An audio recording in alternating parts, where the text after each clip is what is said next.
एक राज्य में एक राजा रहता था। वह रोज सुबह अपने वजीर के साथ घूमने जाता था। एक बारी राजा ने वजीर को आदेश दिया कि जब हम यहाँ से घूमने जाते हैं तो हमें यह रास्ता बहुत लंबा पड़ता है। आप एक काम करो, इस मार्ग के बीच में से एक रास्ता निकालो जिससे हम रोज घूमने जाया करेंगे। वजीर ने राजा से कहा कि राजा साहब, इस मार्ग से अगर हम रास्ता निकालते हैं तो रास्ते में एक व्यक्ति का घर पड़ता है। राजा कहते हैं उस घर को तोड़वा दिया जाए। राजा के हुक्म के अनुसार वजीर उस घर पे जाता है और उस घर के मालिक को बोलता है कि राजा का हुक्म है आपका घर तोड़ने का। वह व्यक्ति बहुत परेशान हो जाता है, बहुत रोता है कि हमारा एक ही घर है, ऐसे कैसे राजा इनको तोड़ सकता है। वजीर बोलता है हमें नहीं पता, राजा का हुक्म है।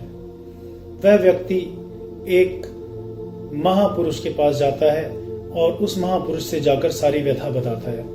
वह महापुरुष उससे कहता है कि याद करो, आपने कभी राजा के लिए कोई गलत ख्याल तो नहीं रखा मन में।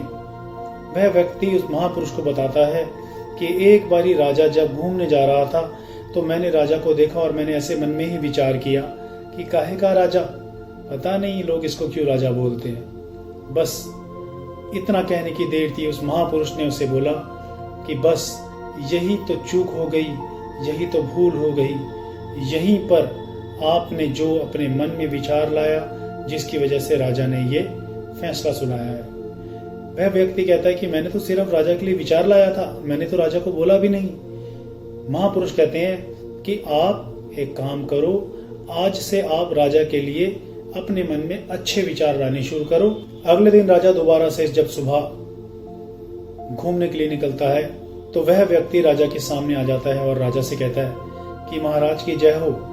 राजा साहब, आप और आपके सिपाही थक गए होंगे, ये लीजिए शीतल जल ग्रहण कीजिए। राजा बड़ा प्रसन्न होता है। राजा उनसे पानी पीता है, जल ग्रहण करता है और राजा अपने महल की तरफ प्रस्थान कर जाता है। राजा महल जाकर वजीर से पूछता है कि कौन था यह व्यक्ति।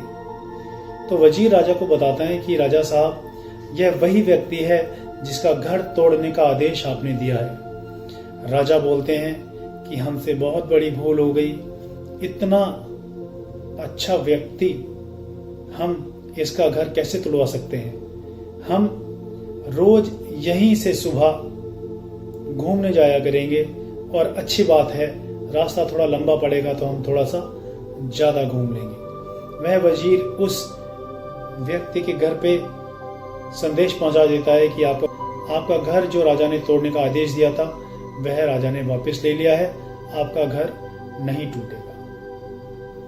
मॉरल ऑफ द स्टोरी, हम किसी के लिए एक विचार, सिर्फ एक बुरा विचार भी अगर मन में लाते हैं तो वह विचार भी काम करता है और उस सामने वाली व्यक्ति के मन में हमारे लिए कुछ ना कुछ बुरी भावना जरूर पैदा करता है। इसलिए कभी भी किसी भी व्यक्ति के लिए दिल में बुरा विचार नहीं लाना चाहिए। हमेशा हर किसी के लिए अच्छा सोचना चाहिए। गुरबाणी भी ऐसा ही समझाती है कि पर का बुरा ना राखो चीर, तुमको दुख नहीं पाई मीर। आशा करता हूं कि ये स्टोरी आपको पसंद आई होगी। अगर आपको ये स्टोरी पसंद आई और आप ऐसी स्टोरी दोबारा सुनना चाहते हैं तो इस चैनल को सब्सक्राइब करें एंड वीडियोस को लाइक करें एंड शेयर करें। धन्यवाद।